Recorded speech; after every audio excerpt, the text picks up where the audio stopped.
Olá, pessoa! Começando mais uma edição do nosso podcast Sem Roteiro, com bom dia, boa tarde e boa noite. Por quê? Porque agora você pode ouvir o nosso programa, você pode ver o nosso programa no horário que você quiser. Afinal, nós já estamos disponíveis ali também no Spotify. É só você entrar no Spotify e procurar por Sem Roteiro. E, como dizem por aí, comunicação é o que o outro entende, né? Pois hoje eu estou trazendo um comunicador de primeira aqui, da mais alta categoria, para falar para você também o que é comunicação.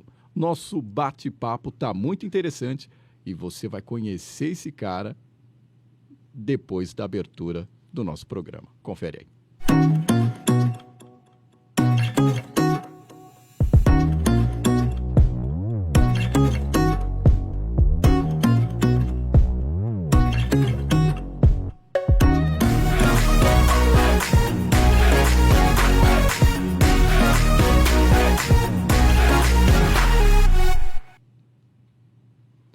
Hoje eu tenho a satisfação e, é claro, aquele frio na barriga de apresentar um cara que, de certa forma, serviu de baliza aí na minha carreira profissional, principalmente quando eu comecei a fazer rádio aqui em Jundiaí. Eu já ouvia ele há muito tempo antes e eu estou recebendo aqui, no Sem Roteiro de hoje, o meu amigo Adilson Freire. Adilson, satisfação, eu não sei que pergunta que eu faço para você hoje.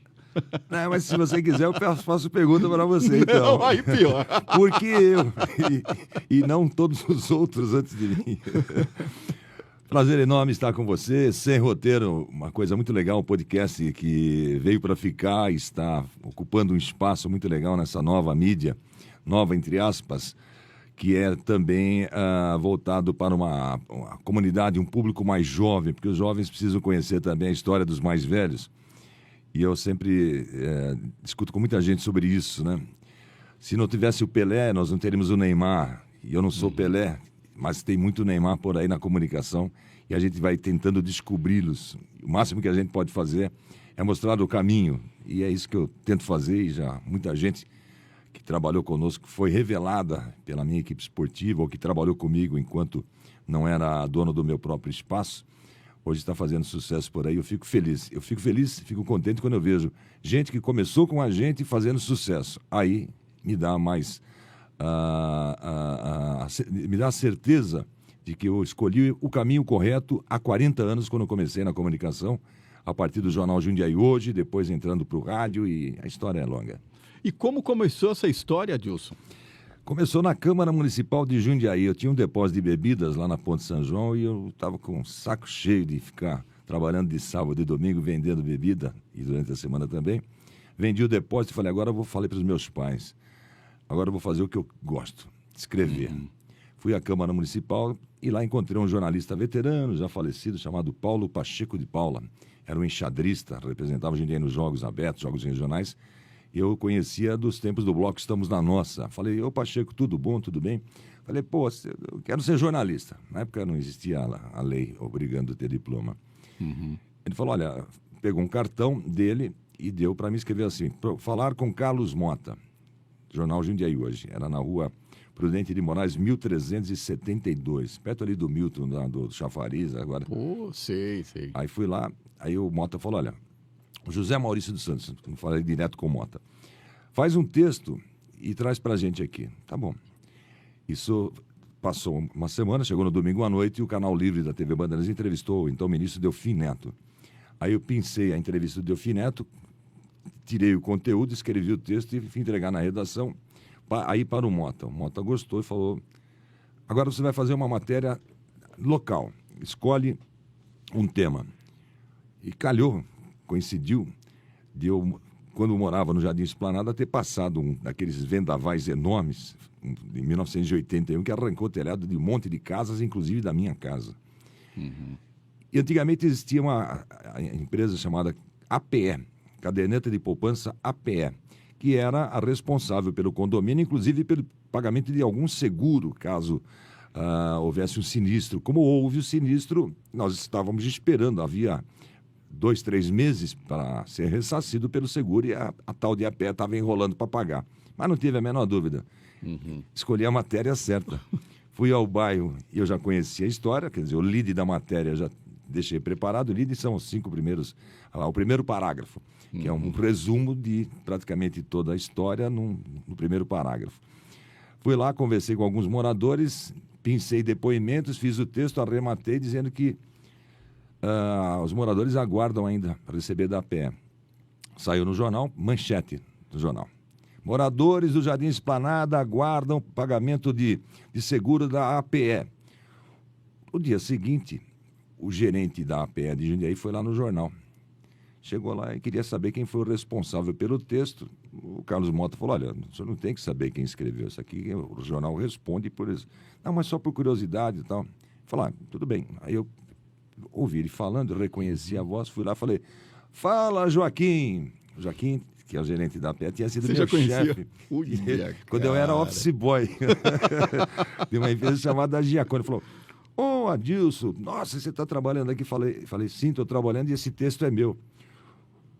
Poxa, cara, mas o que aconteceu? Eu falei, o que aconteceu? Aconteceu que estão enrolando para pagar o seguro de todo mundo lá, inclusive da minha casa, cujo telhado foi arrebentado e vocês não estão cumprindo o que está no contrato. Enfiou o rabinho no meio das pernas, até deveria para tomar um café, uma água, para não parecer tão assim, cruel com ele, né? Embora a empresa dele estava sendo cruel conosco. 2, 3 dias depois o dinheiro estava na conta. Nossa, cara. E uma das grandes satisfações de um jornalista é realmente fazer algum tipo de matéria e ver o resultado da matéria. E sempre pensando na maioria, nunca na minoria, que é o que os políticos deveriam fazer. Fazer política pensando na maioria, ao bem da comunidade que mais precisa.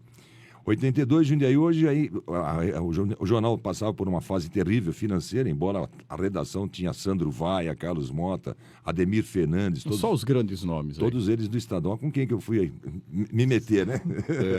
Com quem que eu fui aprender.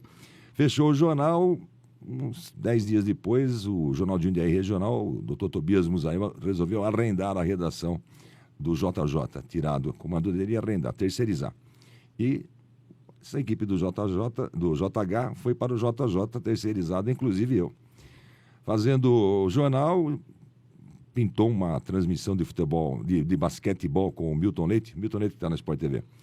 Ele tinha saído da Rádio Difusora, um projeto na Rádio Santos Dumont, e ele estava no Jornal da Cidade, me convidou para participar do projeto. Eu nunca tinha falado em rádio. Fomos fazer a final do campeonato de basquetebol mini do Colégio Divino Salvador. Ele narrando e eu fazendo reportagem. E você já tinha essa aproximação com o esporte ou até então você ia fazendo? Não, joguei futebol. Aparecendo futebol. Eu estava no DNA. Já. Quer dizer, não tinha dificuldade. Joguei basquete, vôlei, tudo que você imagina. Por isso que eu tô esse meninão ainda, com 62 para 63 anos. Fizemos o jogo. Aí depois o Milton, o projeto não avançou, aí fui contratado pela Rádio Difusora. Eu já escrevia para o JJ, do mesmo grupo, fazia jornal, era subeditor de esportes e repórter de geral e esportes na Rádio Difusora. Ia dormir tipo 2 horas da manhã, às 7 já estava na rádio. O jornal naquele tempo não é como hoje, pela internet, tinha que esperar as últimas informações que vinham da agência Estado de São Paulo, através do não é fax, agora esqueci. Tinha o Telex? Telex. Nossa. Esperar as últimas informações para preencher a página de esporte. Então, ia dormir 2 horas da manhã, às vezes às 3, e às 7 já estava na rádio. E aquilo estava me quebrando as pernas, eu tinha que escolher. Falei, olha, eu estou gostando de fazer rádio. Saí do jornal, fiquei só na rádio, o dinheiro que eu ganhava no jornal. Eles passaram para eu ganhar mais na rádio e trabalhar mais na rádio.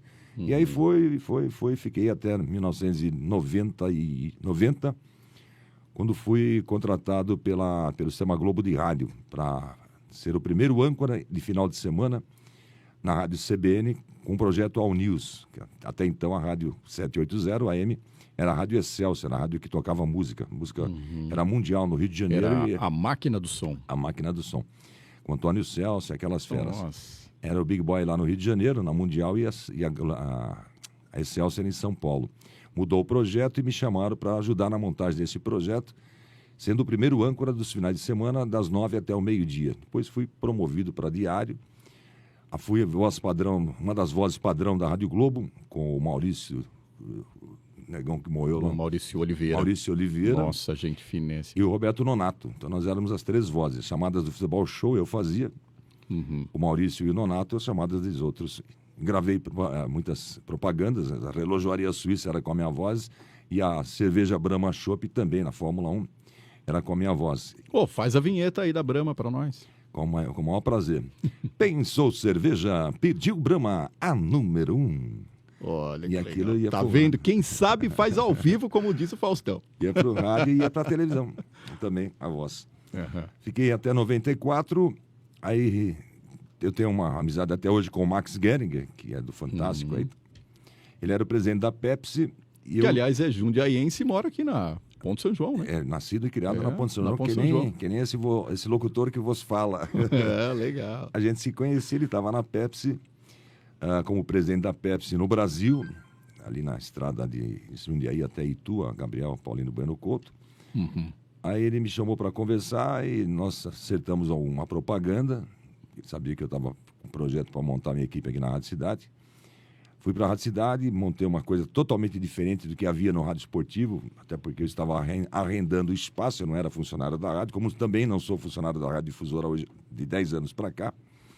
Trouxe locutores conhecidíssimos, o Cledir Oliveira foi o nosso primeiro narrador, José Carlos Guedes tinha acabado de sair da Jovem Pan, Rogério Aquiles da Rádio Bandeirantes de São Paulo.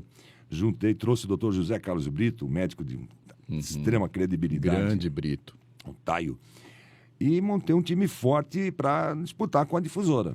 E como que foi fazer o convite para toda essa galera, o Adilson? Eu já conheci eles de São Paulo, né? Quer dizer, o Cledir estava sem trabalhar. Meninão. Eu conheço o Cledir desde 86, quando ele esteve em Jundiaí, trabalhando conosco lá na Rádio Difusora. Eu sabia que ele estava sem trabalhar, liguei para o Cledir e falou, Cledir, vem fazer um cachê para nós aqui, mas o cachê é pequeno. Falou, não, Adilson, fica tranquilo. Falou, eu chamo ele de Meninão até hoje. Meninão, eu vou conseguir para você. Você faz o seguinte, tu vem aqui para Jundiaí, eu vou conseguir um hotel para você passar a noite do sábado para o domingo, porque eu sei que ele gosta de uma farra. E, né? Agora, depois que ele casou, sossegou, né? Aí tu dorme aqui no hotel e no dia seguinte eu te levo para o campo, você pega um ônibus, um táxi, alguma coisa aí, vai lá para o campo e narra o jogo. Nossa, é outro papo, né? Cledir narrando futebol. É o Osmar Santos sem as vinhetas do Osmar e sem também o carimbo do nome Osmar Santos, mas com a bola rolando é igualzinho a voz dele. Montei o time forte, cheio de brindes. O Max me deu uma carreta com bonés, camisetas, CDs, Pepsi Love Song, só com clássicos da música nacional e internacional. Então eu sorteava prêmio para Dedéu, a outra rádio que era difusora com Hélio Luiz, com quem eu tinha trabalhado, maior respeito, né? Mas eu nunca entrei em disputa para empatar. Preservando, claro, sempre aquela coisa do respeito ao próximo, mas eu quero ganhar. E eu quero ganhar, e eu queria ganhar, e ganhei. Tanto que 2, 3, 4, 5 meses depois, eu não me lembro o tempo, a Igreja Universal veio e adquiriu a concessão, adquiriu a Rádio Difusora, comprou espaço na Rádio Difusora, terceirizou a rádio inteira, e a equipe esportiva foi simplesmente eliminada. E eu do outro lado sozinho. Você imagina o fuá que eu fiz e também ganhando dinheiro, né? Não tinha concorrente. Fomos até as maiores conquistas do Paulista, eu estive narrando. Eu tive a sorte de narrar as principais conquistas da história do Paulista, e a maior de todas, que foi a de 2005, na Copa do Brasil. Então, o Hélio Luiz tem o seu espaço, tem a sua história bonita, maravilhosa, que eu admiro e adorei trabalhar com ele, mas ele não deu a sorte que eu dei.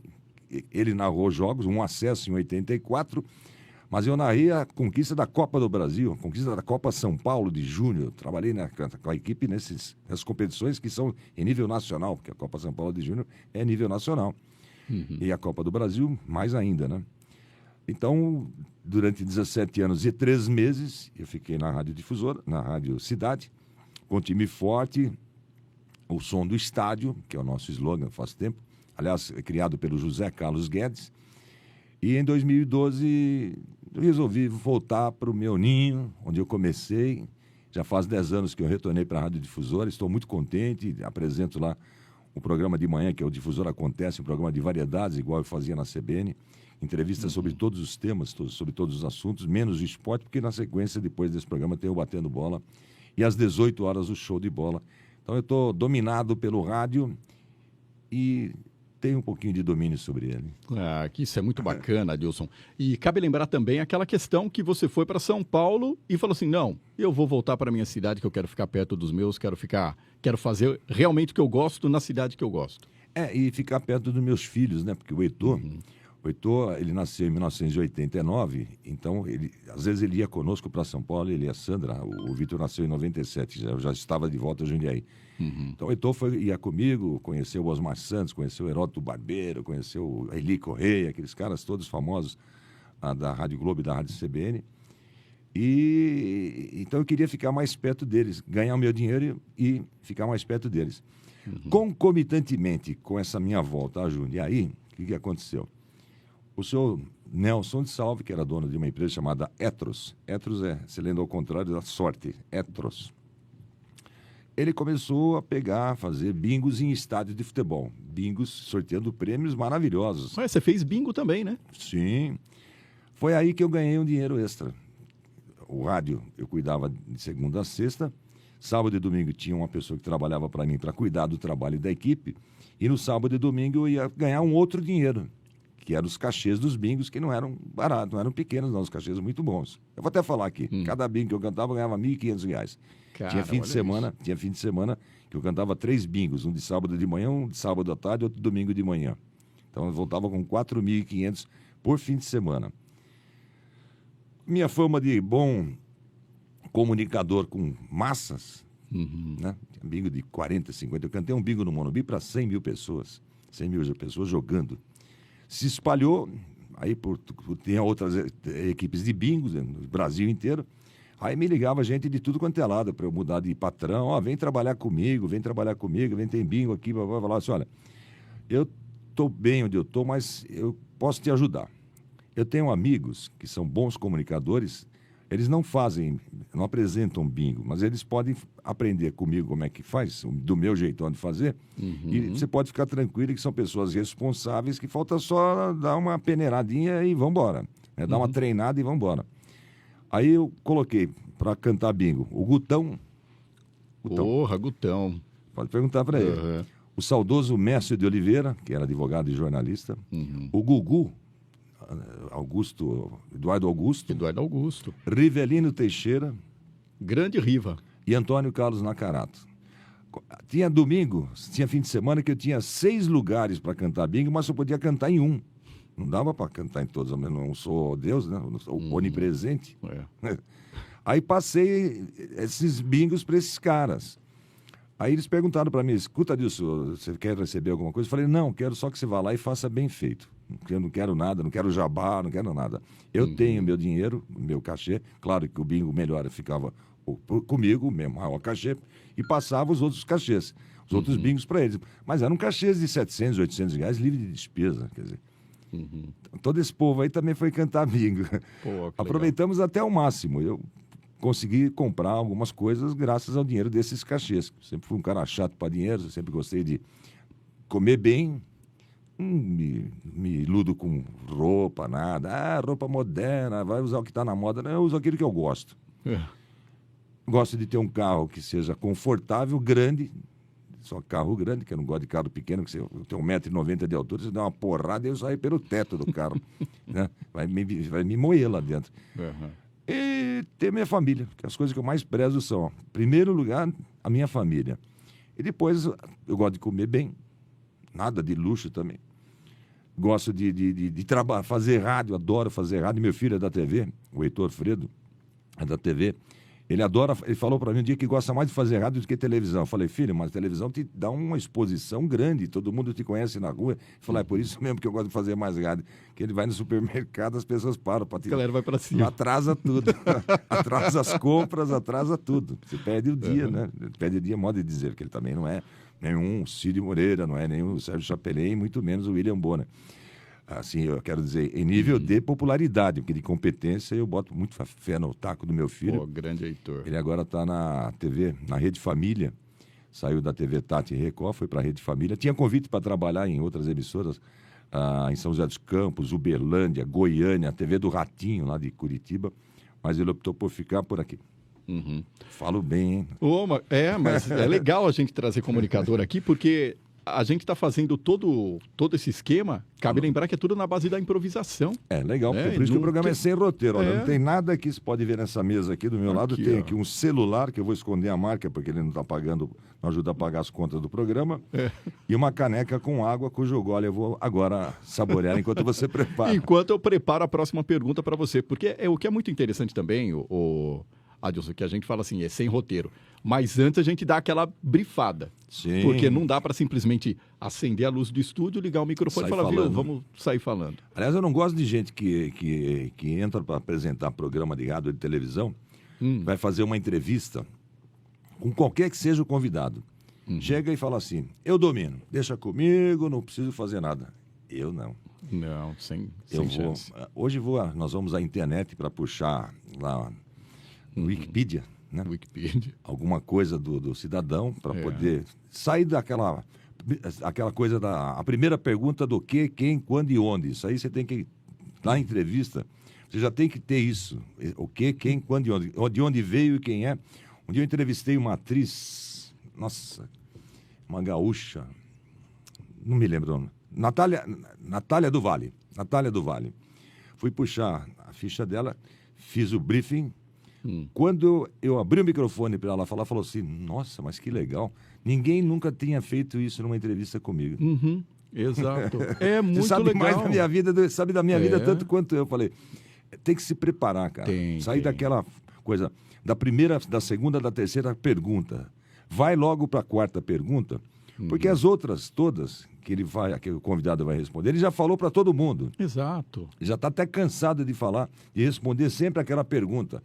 Por exemplo, se entrevistar o Pelé e perguntar para ele sobre o 1000 gols de Pelé, ele já falou para 1 milhão de pessoas sobre o 1000 gols de Pelé no Maracanã, em 1969, na cobrança de pênalti contra o goleiro Andrada, um pênalti que muita gente contesta. Ele já falou isso.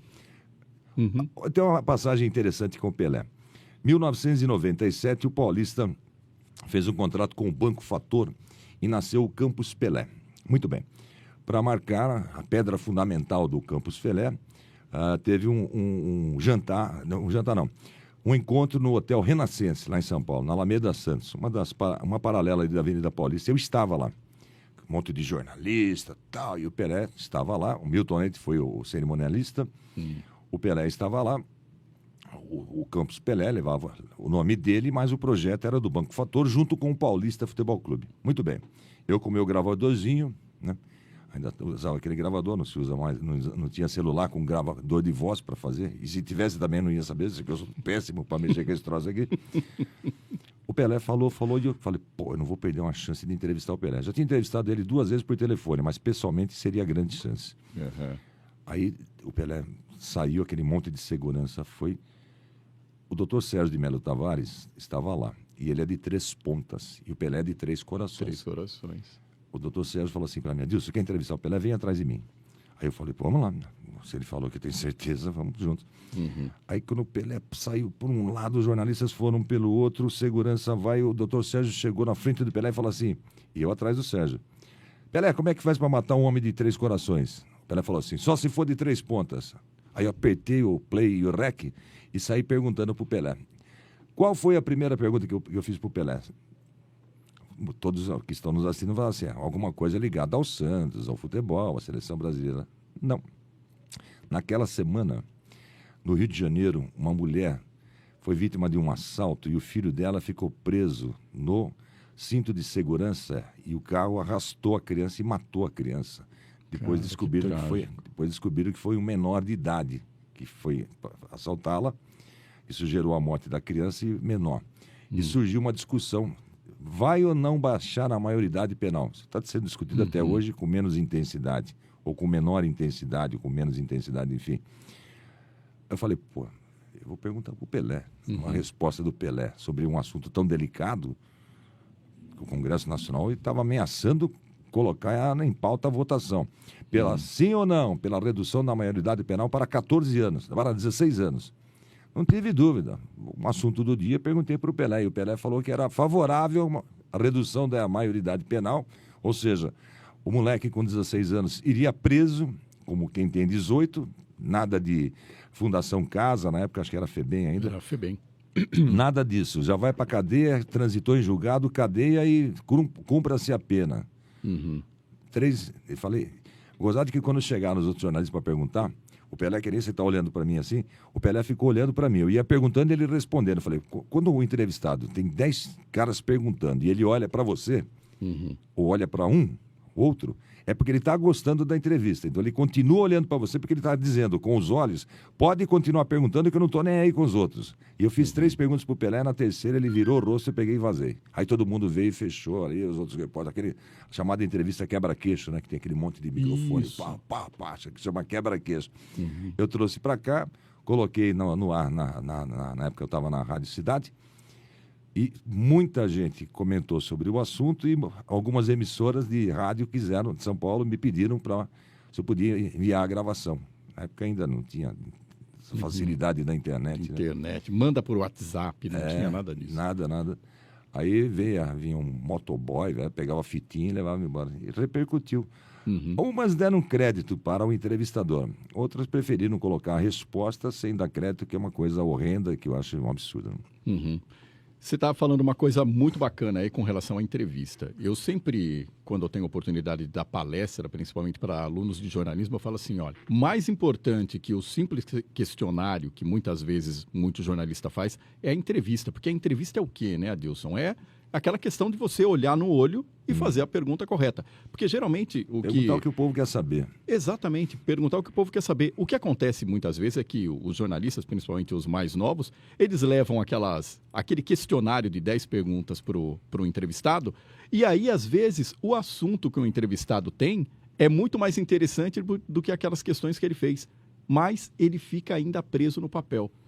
Né? Você tem filho jornalista também que pergunta muito bem e extrai coisas muito interessantes dos entrevistados. Então, isso aí, de certa forma, te incomoda também? Me incomoda porque falta preparação, né? É muito fácil para o jornalista pegar e perguntar, por exemplo, para um jogador de futebol, quantas namoradas ele teve, se ele tem filhos. Isso é nem o que eu quero saber se o Neymar tem filho fora do casamento. Eu quero saber se ele vai ganhar a Copa do Mundo, jogar a Copa do Mundo com vontade, né? Você não vai se machucar, isso sim. Então é muito mais simples. Aí o jovem jornalista fala assim, nossa, hoje eu entrevistei o presidente da República, o Jair Bolsonaro. Tá bom, que pergunta que você fez? Perguntei para ele se o preço da gasolina vai baixar. Não, acabou de sair a notícia que baixou o preço da gasolina, pô. Então, quer dizer, você faz aquela palanque coisa pro cara, você acaba fazendo palanque para eles. Tem que perguntar aquilo que o povo quer saber.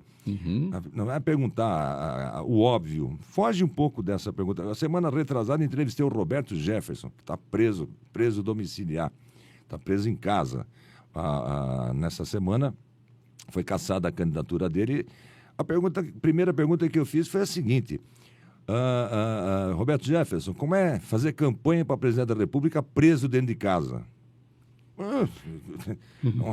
Ele até deu risada e falou assim, ninguém perguntou isso até hoje.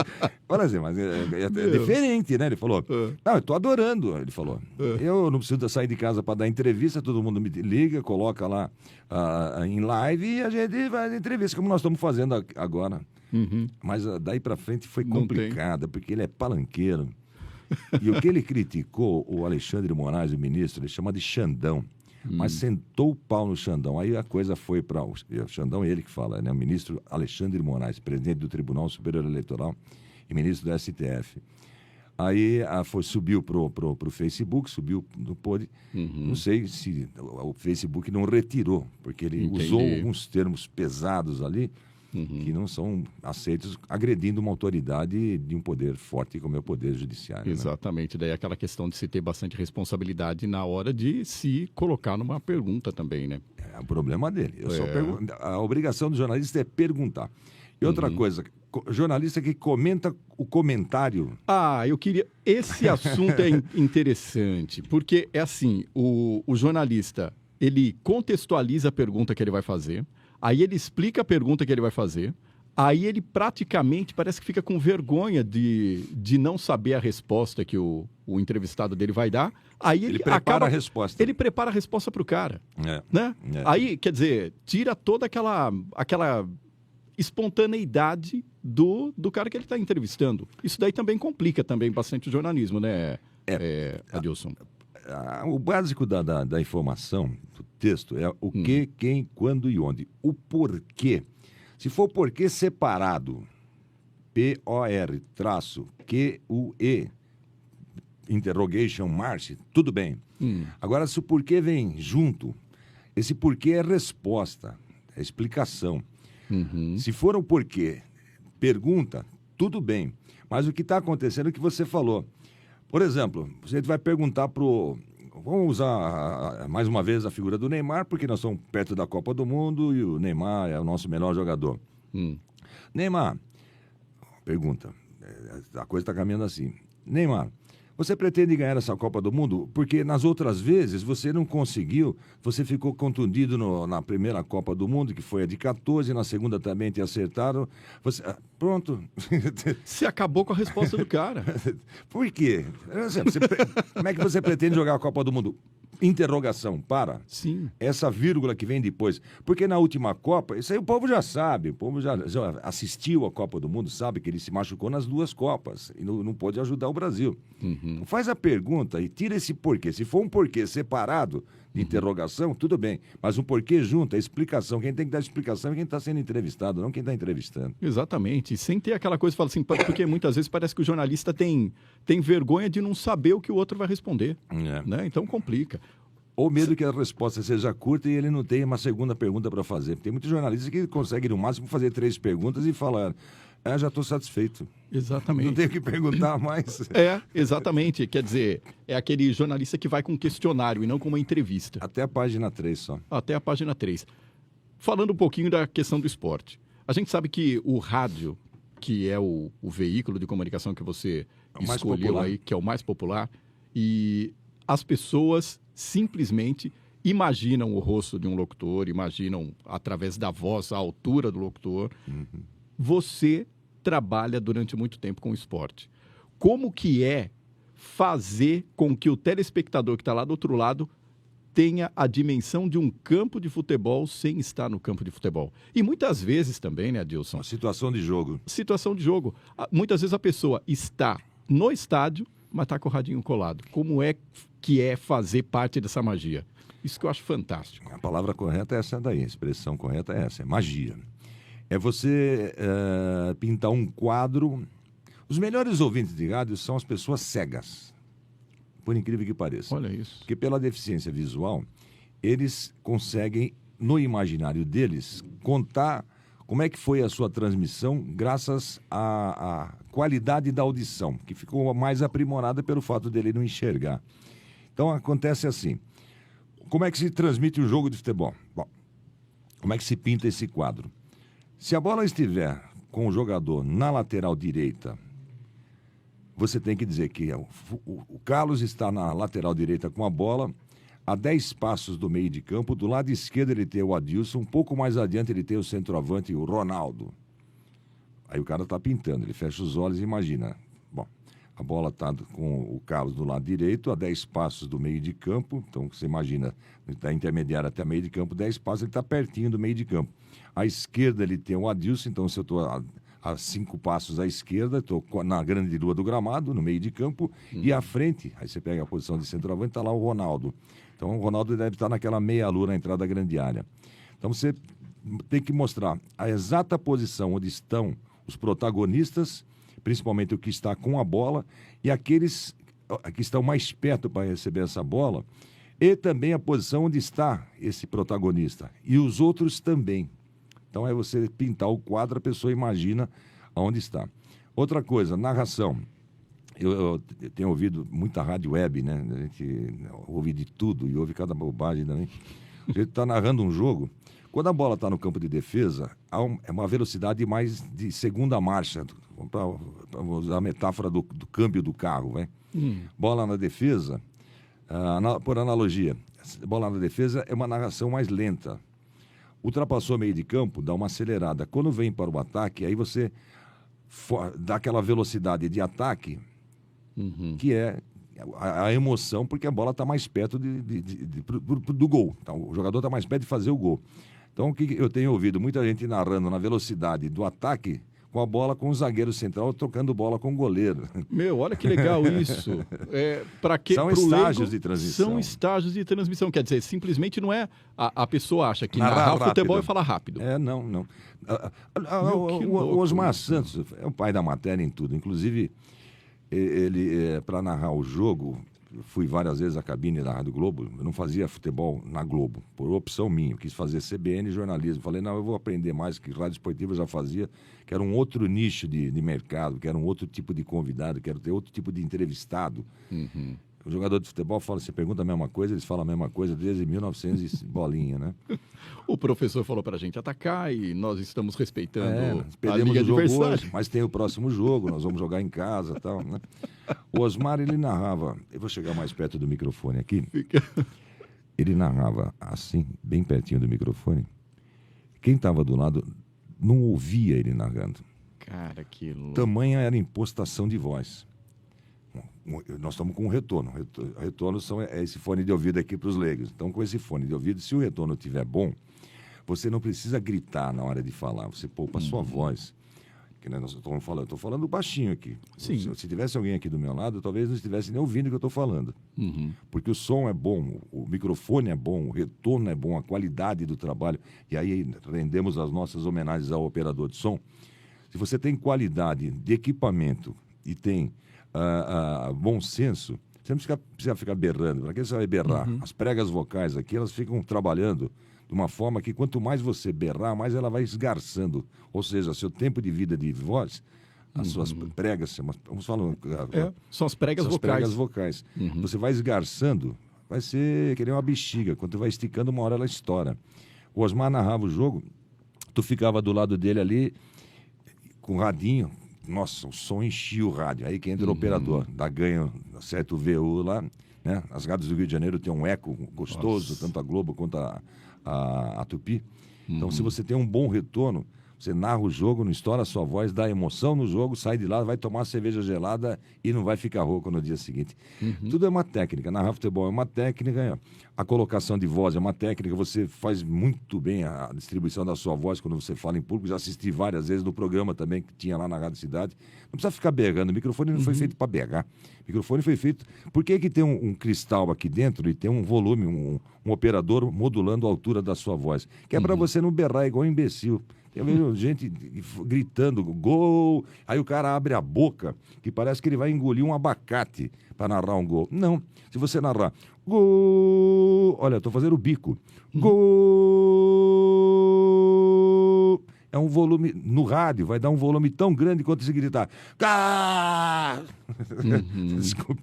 Tranquilo, mas faz todo sentido. E eu acho legal também essa linguagem de podcast. Fonoaudióloga resolve fácil isso. Exatamente. O problema é que o pessoal não procura esse tipo de profissional também, né, Adilson? Nós fizemos, junto com o Milton Leite, em 1985, eu sou da primeira turma formada em rádio de Campinas.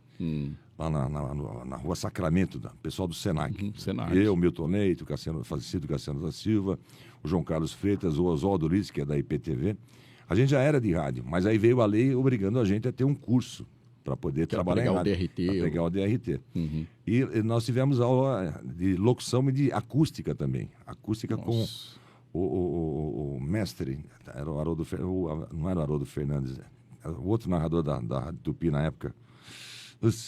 Nome tão famoso, agora me deu um branco. É coisa da idade, né? Eu vou fazer 63 anos, dia 14 de setembro.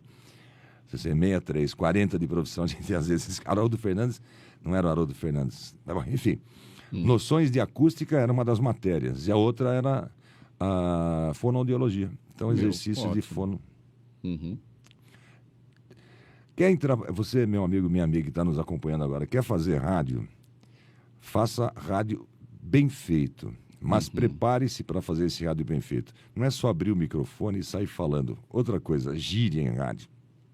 Contei fora do ar para o Carlos. Eu tive a felicidade de trabalhar com Hélio Ribeiro, que foi o monstro, o maior dos comunicadores de rádio que eu conheci. Fenomenal. Fenômeno, né? Tanto que tem o Instituto Hélio Ribeiro, tem o Museu Hélio Ribeiro. E eu saía da CBN ao meio-dia e corria para o estúdio da Rádio Globo, onde ele fazia um programa ao vivo. Ele tinha sido contratado por Gado Eli Correia, que tinha saído para ir para a Rádio Record. Aí eu ficava lá, né, babando, né, assistindo ele ao vivo, tal, com Johnny Black na mesa. Johnny Black foi o primeiro operador do Fausto Silva na TV, no Perdidos na Noite. Aquele negão que ficava naquele pé, zoando. E eu trabalhava com o Johnny também. Aí o Hélio Ribeiro falou para mim um dia, ele falou assim, eu gosto do seu jeito de falar, tal, mas não use gíria. Porque, eu falei, por quê, mestre? Ele falou, porque a gíria, quando for muito usada por um comunicador, quando a gíria sai da moda, vão lembrar de você só pela gíria, não vão lembrar pelas boas entrevistas que você fez, por os comentários que você fez, por aquilo que você fez de bom.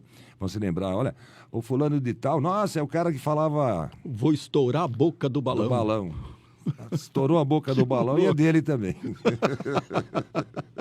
Mas é muito interessante também, né, Adilson, a gente falar sobre essa questão de técnica. Uma outra coisa que eu gosto de abordar também todas as vezes que eu vou falar sobre comunicação não precisa ter aquela voz bonita, né? A voz bonita ajuda, mas muitas vezes o cara Acho que tem um microfone, né? Aí o cara imposta tanto a voz que ele perde não só a identidade, como ele enche o saco do cara que está lá do outro lado também. E é muito raro você ter um bom entrevistador com voz bonita e vice-versa. Que observação O Heródoto Barbeiro interessante. tem voz bonita? Não, mas é um baita entrevistador. Uhum. O Cid Moreira tem voz bonita? Tem. Uhum. Agora eu estava indo. Não serve para entrevistar. Exatamente. É muito raro você conhecer uma pessoa que tem uma voz boa, bonita, e que seja um bom entrevistador. Uhum. É raro, tem. O William Bonner é um cara. Tem uma voz bonita, tirando o lado Globolixo, esse negócio que a turma fala aí, que eu acho um absurdo, né? A Globo é uma empresa que dá empregos, gera empregos para milhares de pessoas no Brasil. Mas o lado político dela. Não, eu não estou falando de política, eu quero falar da questão da plástica, organização, da estética, organização. da qualidade do produto que eles entregam. Uhum. Né? O William Bonner é um baita jornalista, que é o editor-chefe do Jornal Nacional, que um dia teve o nosso Fábio Pérez, que é aqui de Ney, foi editor-chefe do Jornal Nacional. Uhum. Tem uma boa voz e sabe entrevistar bem. E além do que é bonito também, né? Que se for, ajuda. Ajuda. Né? Não é o que o Jornal Nacional precisa. Uhum. Veja, a apresentadora, o Chico, eu trabalhei com ele também. O Chico Pinheiro? Chico Pinheiro, trabalhou conosco na CBN. Ele não é bonito, mas sabe entrevistar, mas não tem voz. A voz do Chico Pinheiro é uma voz comum, não tem nada de diferente. Mas ele é feio, mas só que faz boas entrevistas. E outra, o carisma também conta bastante. Querer demais, vai querer ser tudo também, não dá bonito, voz bonita. Entrevistar, pô, aí você vai... Você acaba com o mercado. Vai trabalhar na malhação, pô. É muito interessante também. E outra, a questão dessa questão de voz que você falou muito bem aí, principalmente nessa questão de narração de futebol, tem outra profissão para a qual o radialista é muito chamado, que é a apresentação de eventos. Sim, por exemplo, sim. O pessoal chega num evento, não é soltar toda a voz, ele tem que ouvir primeiro o ambiente. Até você tem me indicado para fazer alguns outros eventos aí e rechamado, né, depois. E fico feliz porque toda vez que faço, eu pergunto para a pessoa, me fala assim, Adilson, me indica alguém. Eu indico você. Porque tenho certeza que o trabalho vai ser bem feito. Por uma questão de check-out, né? Deu tudo certo, falo com a pessoa. Nossa, mais uma vez, muito obrigado, foi excelente. É assim que a gente vai construindo o nosso trabalho. Falar em público é uma outra coisa que eu adoro fazer, né? Adoro fazer. Eu só não fiz uma coisa na minha vida em público que eu me lembre, não fiz. Eu já fiz até leilão, apresentação de bingos, inauguração de loja, inauguração, a entrega do programa Minha Casa Minha Vida, quando eu fui contratado pela Caixa Econômica Federal e fiz as entregas, eu era o cerimonialista nas entregas dos apartamentos do Minha Casa Minha Vida, apartamentos e casas, né? Na região de Campinas até Osasco. Então, Jundiaí, Franco da Rocha, Morato, Caieiras. Americana, fazia tudo. Não, de Campinas para cá. Tá. De Campinas no sentido norte-sul. Bragança Paulista, Atibaia, Sorocaba, eu fiz também.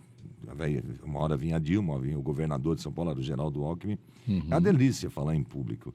Mas é uma outra coisa que eu vejo muita gente... Hoje está mais difícil o camarada ser mala para apresentar evento. Mas eu, em outros tempos, eu via apresentador berrando... Uma figura conhecidíssima, inclusive, até de rádio aqui, apresentando o evento, comícios, berrando. Uma vez o cara quis puxar tanto o saco do candidato né? Que ele fala assim, fulano de tal, um grande prefeito, asfaltou tal bairro, asfaltou até a Via Láctea. Falei, aí não, né? Aí é brincadeira, né? E é legal também que hoje em dia, principalmente dentro desses eventos oficiais, geralmente tem alguém que já escreve o roteiro. Eu lembro que uma vez eu fiz uma entrega, fundamental. Eu fiz um evento presidencial também, que até estava presente o presidente à época, era o Michel Temer. Até foi você que me indicou num evento que teve em Americana. Eu cheguei lá, o pessoal entregou o roteiro para mim. No briefing, ele falou assim, ó, só lê o que está aqui. Mas é assim que funciona. Eu achei aquilo lá... da Caixa é igualzinho. Coincidiu de entrega de apartamentos aqui no Fazenda Grande. Eu, contratado da Caixa, jundiaense, conhecendo todo mundo da assessoria de imprensa que estaria lá no evento, fui assediado pelos companheiros profissionais da assessoria de imprensa da prefeitura, me passando coisas para eu falar. Eu disse assim, filho, aqui eu sou contratado da Caixa pelo governo federal. Mas o evento é em Jundiaí. Falei, perfeitamente. Coordenado, organizado e realizado pela Caixa. Eu sou apenas o meio entre o que vai me pagar e o público. Aí eles demoraram para entender. Essa interface que você tem que ter a credibilidade para falar assim, viu, hoje a representação é X e outra hora a representação é Y. Hoje aqui fala o que tem na minha frente, quem iria falar? O governador de São Paulo, que era o Geraldo Alckmin, a presidente Dilma não veio, veio o governador, veio o ministro das cidades, que era o Gilberto Kassab. Vai falar o prefeito, na época era o Pedro Bigardi, o prefeito, e o presidente o superintendente da Caixa, que na época era o Henrique Parra Parra. Então, mas tem que colocar também o vereador, o presidente da Câmara, fala assim, vai conversar com a equipe da cerimonial da Caixa. E geralmente é legal a gente falar sobre essa parte burocrática também, Adilson, porque geralmente esses cerimoniais, quando eles vêm praticamente todos, eles já têm, além do briefing... Com a missa pronta. Já vem com a missa pronta. Quer dizer, nós somos apenas a voz que vai dar o som para aquele papel que eles já escreveram. Vai passar para o povo. E eles também sabem que em cada cidade que vai ser entregue uma obra, todo mundo quer aparecer nessa hora. Então o vereador lá que teve 200 votos e conseguiu se eleger, ele acha que ele é muito importante, que ele tem que participar da entrega, porque ele é da cidade, porque os amigos dele moram lá no conjunto que vai ser entregue. Amigo, uma coisa é um cerimonial de entrega de coisas paroquiais, do prefeito para o seu bairro. Outra coisa é uma entrega de um produto federal. Aí fala a assessoria de imprensa do organizador federal, no caso da Caixa, que é responsável por esse cerimonial, e cumpra-se o que está lá. Teve até um bate-boca lá entre o pessoal daqui com o pessoal de Brasília, porque não adianta. A presidente Dilma, eu apresentei evento com ela também, ela não foi ela é tão simpática assim, mas ela é muito educada, não é simpática também, não era para ser presidente da República para ser simpática, tinha que ser educado, né? Educado, coisa que eu não vejo atualmente, mas enfim, é uma outra história. Ela, antes de começar, ela fazia um checklist do que ia falar, quem iria falar. Teve em Sorocaba o Geraldo Alckmin, no dia 30 de dezembro de 2000, não sei que ano aí, entrega das chaves dos apartamentos. Tinha umas 500 famílias assentadas debaixo daqueles toldos enormes. Cinco famílias. Aquelas tendas lá. Aquelas tendas. Escolhem 5 famílias, já para ir representar todas as outras, a família sobe ao palco, entrega a chave e tal, papapá. A dúvida era, o governador estava chovendo naquele dia, antevéspera de Ano Novo.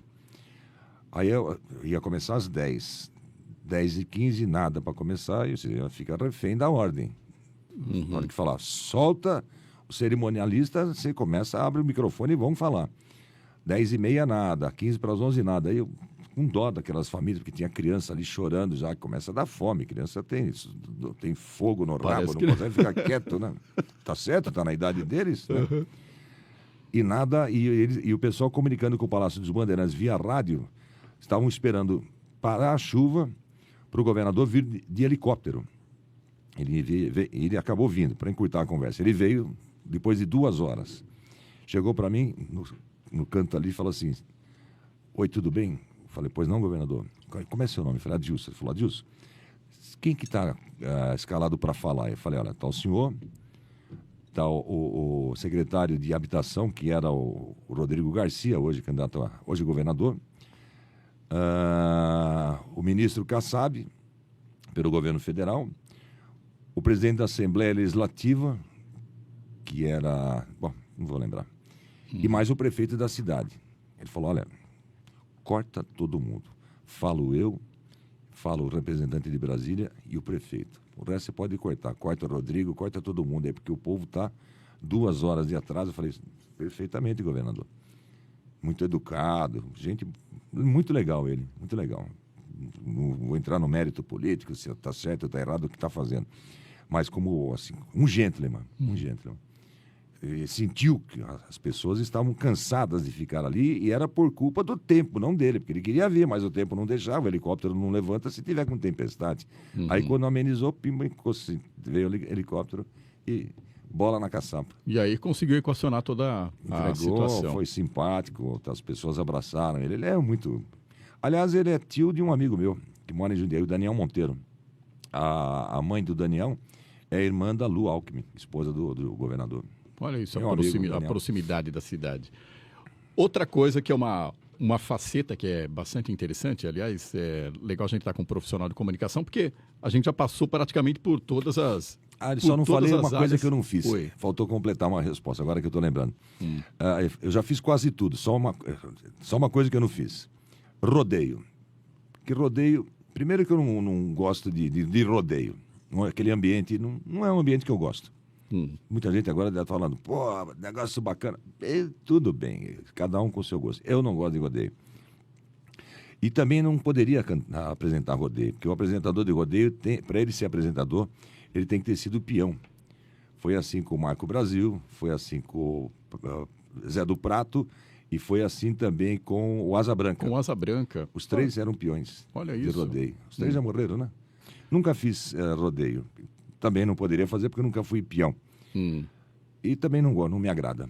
E tem também uma outra aplicação, uma aplicabilidade lá do locutor e do radialista, que são os eventos, praticamente casamento, debutantes. Cada uma é uma pegada diferente também disso daí, né, Adilson? Até uma entonação de voz diferente. Entonação de voz diferente. É como você no rádio vai dar uma notícia de falecimento e você não vai falar: morreu hoje o fulano de tal, ele morava na rua tal, no bairro tal, vai ser enterrado às 5 da tarde. Você tem que sentir a dor. Tem que tirar o som de fundo, né? Preferencialmente. Seco. Seco. Eu já ouvi um cara uma vez, ao invés de falar nossas condolências, ele falou nossas... Ai, meu Deus do céu. Bom, será que é nossos parabéns? Seria como se fosse parabéns, como se fosse assim, trocando o substantivo aí. Nossa, eu quase caí de costa. Sem contar que também teve história de gente que matou sem a pessoa ter morrido. Um locutor de rádio, aquele mesmo que eu falei agora há pouco, que imposta a voz, você sabe de que eu estou falando. Ele deu a morte de um prefeito, o prefeito estava ouvindo o programa e falou: escuta, eu estou vivo aqui. Aí teve que... É terrível isso. Aí entramos numa outra questão, a chamada checagem de notícia, checagem de informação. Isso é bastante interessante se fazer antes de... Porque hoje em dia, principalmente... Nós pegamos praticamente aquela velha guarda, né? A old school. Mas hoje em dia, com essa chegada de informação, essa mania de informação instantânea, pode ocorrer esse tipo de erro também, né, Adilson? Com muita frequência tem ocorrido. Muita frequência, inclusive em grandes meios de comunicação. Antigamente, nem rádio pequena errava uma notícia. Hoje, rádio grande, TV grande tem errado. Por quê? Nas redações estão substituindo os jornalistas mais experientes por estagiários. Se não tiver uma boa formação na faculdade, vindo antes já desde... Bom, primeiro tem que ter a profissão no sangue. Existem jornalistas com aspas. Existem jornalistas. Uns estão, outros são. Nós somos. Alguns estão. A boa checagem tem que ser aprendida logo quando você demonstra interesse em ser um profissional de comunicação. Quando chegar na faculdade, você vai aprimorar. E para isso tem que ter bons professores nas universidades, nas faculdades de comunicação social, voltado para o jornalismo, e depois nas redações, com gente mais experiente. Então eu tenho notado que gente que aprendeu pouco está ensinando quem não sabe nada. Isso é perigoso. Ficar muito preso àquilo que o Facebook escreve, aquilo que é colocado nas redes sociais, sem antes checar, é muito perigoso e pode comprometer a história de uma grande empresa de comunicação ou de uma pequena rádio também. Uhum. E outra, além do nome do próprio jornalista. Aí queimou o filme. É você que fica ali na ponta. Aí queimou o filme. Mas eu sou da rádio tal, eu sou da TV tal, mas a sua cara que está ali na hora, não é, Adilson? Se você, por exemplo, trabalha na rádio CBN, na rádio Jovem Pan, na rádio Bandeirantes, eu trabalho na TV Globo, trabalho na TV Bandeirantes, enfim, trabalho num meio de comunicação de maior tamanho. Uhum. Enche a cara, sai da TV e vai numa boate. Arruma uma baita de uma briga, você vai pro carro, a polícia pega a cocaína no teu carro. Você tá bêbado, cheirando cocaína e arruma uma baita confusão. Você trabalha numa grande empresa de comunicação. Você, além de estar prejudicando a sua própria carreira, primeiro está fazendo um monte de merda, né? Para usar a expressão bem clara. Desculpe usar essa expressão. Você está prejudicando o seu futuro e comprometendo o nome de uma empresa séria que está te dando o dinheiro suficiente para você pagar as suas contas, para botar a comida na boca da sua família, para poder ter pelo menos uma semana de férias para poder passear. Então, assim como um policial, um juiz, um médico, um cara de comunicação, ele tem que ter o bom senso, a responsabilidade de publicamente se comportar como uma pessoa que faz aquilo que ele prega. Uhum. Então, se o médico fuma, está errado. Dentista banguelo, não pode ter. Comunicador que vai em boate, essas casas noturnas, e sai carregado de tão bêbado, e que no outro dia fala: olha, você que vai para a noite aí, não se esqueça que se for beber, não dirija, se for dirigir, não bebe, e faz e pratica isso. Então, se você tem que ser o exemplo, se você prega você próprio como exemplo, você não pode fazer aquilo que você contesta, aquilo que você pune, aquilo que você não aceita. Então, você tem que lembrar-se sempre que por trás de você existe uma empresa.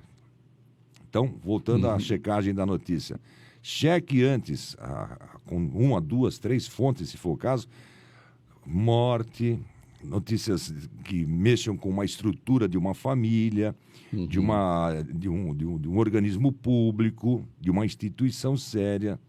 Lembra a escola base lá de São Paulo? Um casal japonês. Falaram que tinha pedofilia, que as crianças...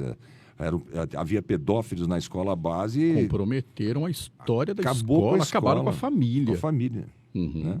Depois ficou provado que não era nada disso. Então, tem que ser muito checado. Eu sou muito chato para isso aí. Comigo mesmo. Os outros, eu peço para...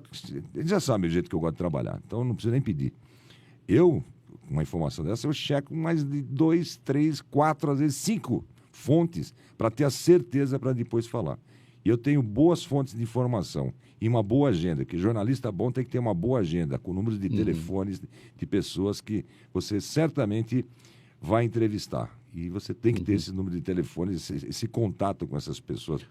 Vira e mexe me pergunta: Adilson, você tem o telefone de fulano e tal? Eu passo o telefone. Eu tenho, tem que ter isso aí. E caneta. Jornalista sem caneta na mão também não é jornalista. Exatamente. É bem por aí mesmo. E outra, uma coisa, Adilson, que você colocou muito bem aqui, a questão dos princípios, de realmente fazer aquilo que está falando para o outro fazer.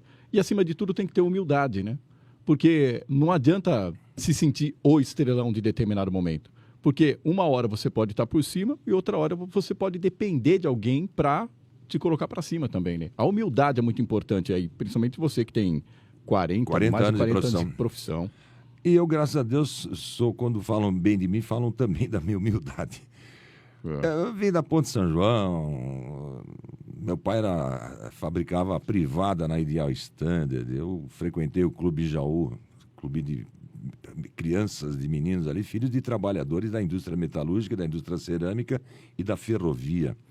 Havia na época o Clube Jundiaense, como há até hoje. Lá os filhos eram filhos de juiz, de médico, de advogado. Então era outro público. Havia humildes lá como arrogantes lá, mas havia menos arrogantes aqui, na minha comunidade, e mais humildade. Havia também entre nós lá filhos de pessoas influentes, normalmente de professores. Mas eles nunca, esses filhos de professores, há inclusive um que hoje é diretor da Faculdade de Medicina, que é o doutor Evaldo Mar, que é nosso amigo de infância. Família abastada. O pai era professor, a mãe italiana. Ele nunca saiu daquela humildade, nunca deixou de ser simples, embora morasse numa casa maravilhosa. Eu numa casinha pequenininha lá, que tinha um quarto, eu e meu irmão dormíamos na sala, numa beliche. Meu pai e minha mãe no quarto deles, eu e meu irmão na sala. E nessa sala, virava na noite e virava cama, virava quarto para mim e para ele. Nunca deixamos de respeitar. O que vem a ser humilde é você respeitar a opinião do próximo, da outra pessoa, entender que ela pensa de um jeito, se você pensa diferente, qual o problema? Fulano gosta de usar brinco. Pô, ótimo, se ele gosta, usa brinco. A preferência sexual dele é outra. Cada um cuida do seu nariz. Esse negócio de ficar se metendo na vida dos outros, né? Ou se arvorando como sendo o dono da verdade, isso aí só vai te levar, sabe o quê? A ficar sozinho. Porque as pessoas, elas vão te dando espaço para te conhecer. Na medida que elas vão conhecendo, se elas gostarem, elas continuam. Senão elas vão se afastando.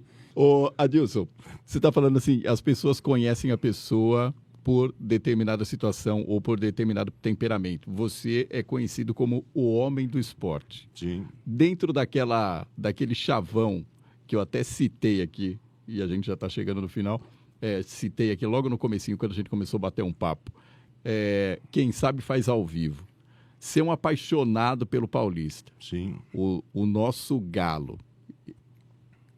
Tem algum gol que você narrou e marcou para você? Tem vários. Tem vários. Escolhe um e a gente vai terminar o podcast com ele. Você consegue fazer essa pintura, pintar esse quadro de novo para nós aqui? Deixa eu ver agora aqui. Teve um do Canindé contra o Santos, um 4-0, que foi uma pintura, mas eu não lembro como é que a jogada começou. Eu gosto de fazer a jogada do nascedouro até a ressurreição. Seria o caso da ressurreição, seria o caso do nascimento, né? Da Assunção. Deixa eu me lembrar aqui um gol. Do Baiano do meio de campo. Ele pegou a bola antes do meio de campo e mandou uma cacetada, a bola foi parar no ângulo. Mas é uma jogada muito curta, ela não é muito trabalhada. Eu vou tentar. Nossa, é tanto gol que eu narrei na minha vida, tanto gol bonito. Um gol, o gol do Gerson, que jogou no Paulista. Bola pela lateral esquerda com o Zé Antônio. Ele caminha em direção ao meio de campo. Pede bola na canhota, Marquinhos. Por dentro vai o Gerson. O centroavante vai o Cabra. É apelido dele, é o Cabra. O centroavante Gerson, que veio do Santos para jogar no Paulista. Zé Antônio caminha em direção à intermediária. Consegue passar pelo lateral direito da equipe do Palmeiras de São João da Boa Vista. Toca para Marquinhos, vai à linha de fundo. Fez o cruzamento, Gerson de cabeça subiu e cumprimentou e meteu pro gol. Gol do Galo! Na marca dos 40 minutos do segundo tempo, no cruzamento que veio de Marquinhos pirou, cruzou o Gerson de cima para baixo, cumprimentou e meteu a bola no fundo das redes do goleiro Adilson. Na marca dos 40 minutos do segundo tempo, alô Adilson, levanta que vem mais, espia só no placar da passarela, tá lá, vai de novo, vai Gerson, bota um sorriso na cara do povo, escreve no placar, 2 para o Paulista, 1 para o Palmeiras. É isso, Adilson. Obrigado pela tua presença. Aliás, obrigado pela aula e pelos bons causos que foram contados por aqui. E depois de 10 anos eu voltei a narrar um gol. Faz 10 anos que eu não narro mais futebol, mas a gente ainda quebra o galho. Tá vendo? Sem roteiro também tem gol. Aqui recordado aqui pelo Adilson Fredo. Pessoas, muito obrigado pela tua audiência. E você sabe que o podcast Sem Roteiro também está disponível no Spotify. Do jeito que você precisa ouvir e agora ver. É isso.